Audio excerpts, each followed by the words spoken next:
Hi everyone, my name is Oliver from Active Oman, and in this video I'm gonna answer a lot of questions you might have about rooftop tent camping in Oman.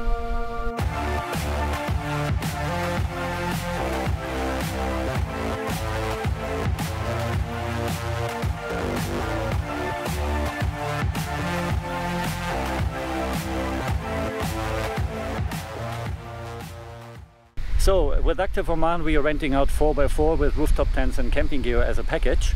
And in this video I'm gonna answer the most frequently asked questions we're getting from our guests, so that you have that information and then maybe it's a little bit more easy for you to plan your trip. So this is what our rooftop tent looks like when it's built up. And as you can see, it's nice and it's quite big, and it's supported by a strong aluminium ladder, which makes it quite easy to climb up into the tent. And inside the tent it's very comfortable and also spacious. I can sit upright and I still got some room, some headroom up here. And then you got windows on each side and also one in the back. You can open them up, and also there's a mosquito net protection in front of it. Then there's a comfortable mattress in here with about 10 centimeter thickness. And the measurement of the mattress is 1.40 m by 2.40 m. So it's meant to be, or it's meant to sleep 2 to 3 persons in here. And the beauty of it is that you are elevated, so you have a nice view and you're getting a little breeze in it, and you're protected from dust or sand or from some insects. So it's just perfect to sleep up here. Okay, I'm gonna go through some points now. I've got my little list so I don't forget anything. I will start talking about why Oman is a great country for camping. So first of all, it's the safety aspect. Oman is a very safe country. There's almost no crime. It's actually one of the top 5 safe countries in the world as far as I know. Then the people, the locals, are very, very friendly. They are helpful. Like when you need any kind of help or assistance anywhere in the country, they're extremely polite, and they will help you with anything, and they will usually not ask for money, so that makes it very sympathetic in my eyes. That's another very big plus point about Oman. Then of course the nature. The country is very big, and you got a big diversity in nature. You have the mountains with mountain villages. You have of course the desert, then you have 1,000 kilometers of beach line. You've got some wadi. So as you hear in Oman and you travel, you see a lot of different places, and that's also one of the top points in Oman, why to go camping here.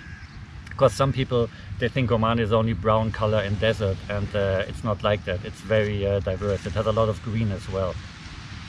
Then another point is the free camping. Or in Oman you can go camping anywhere you want to. You can put your tent, you sleep, and you can even make a fire, and that's allowed. And as far as I know, in most countries in the world you can't do that. You have to go to a camping site, you have to pay money, there will be a lot of other people. So this is like a free camping here, and that's why so many people like Oman very much, because like I said, there's not many places in the world where you can do that, so that's what makes it really great for camping as well.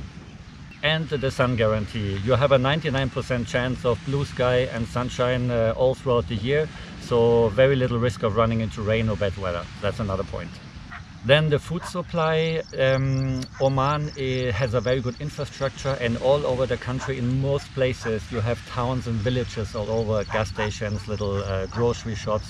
So you can load supply everywhere.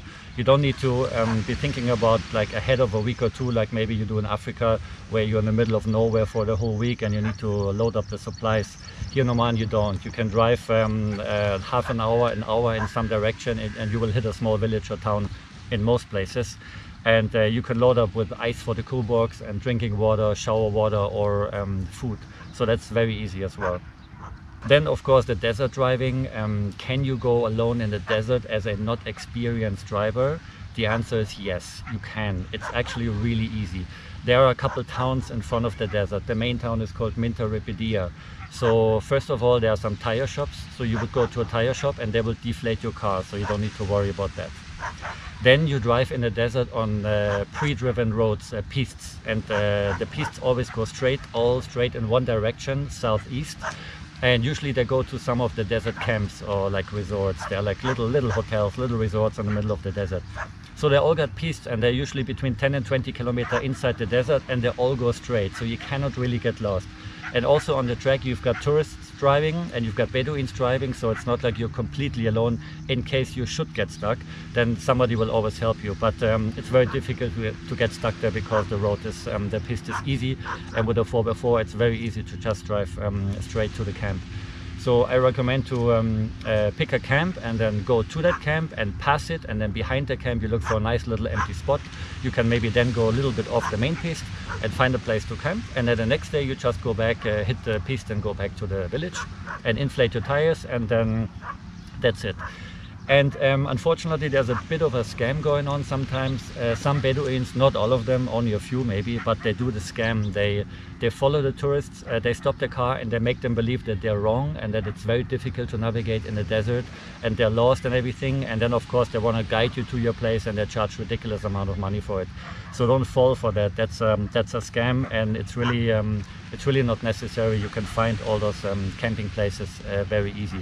Once you're actually in the desert, you cannot go wrong anymore, because you're in kind of like a dune valley and you're not going up in the wild country, right? You're staying on the road. So even if the road kind of separates sometimes, it always leads back. It goes basically in one direction only. Then where should you go? It's difficult to say. It depends on how many days you have. I always say if you have about a week, you should stay in the northern part of Oman, which is like of course the mountains, the desert, Sur, and then the coastline on the east with the wadis, and that's a perfect tour for about a week. If you stay 2 weeks or longer, you can go even down as far as Masira Island and the sugar dunes, if you heard that. And yeah, or even go down to Salalah, depends then on your time schedule. It's quite a long ride to Salalah. Salalah is beautiful as well, a lot of stuff to see, but you have to think about if you want to go all that, to drive all the way down. From Muscat to Salalah it's a 10-hour drive. From Masira Island still about 4 or 5 hours. So yeah, and in the middle of it, like before you go hit Salalah, the first like 3-4 hours in the middle of the country is quite boring. There's not really much to see.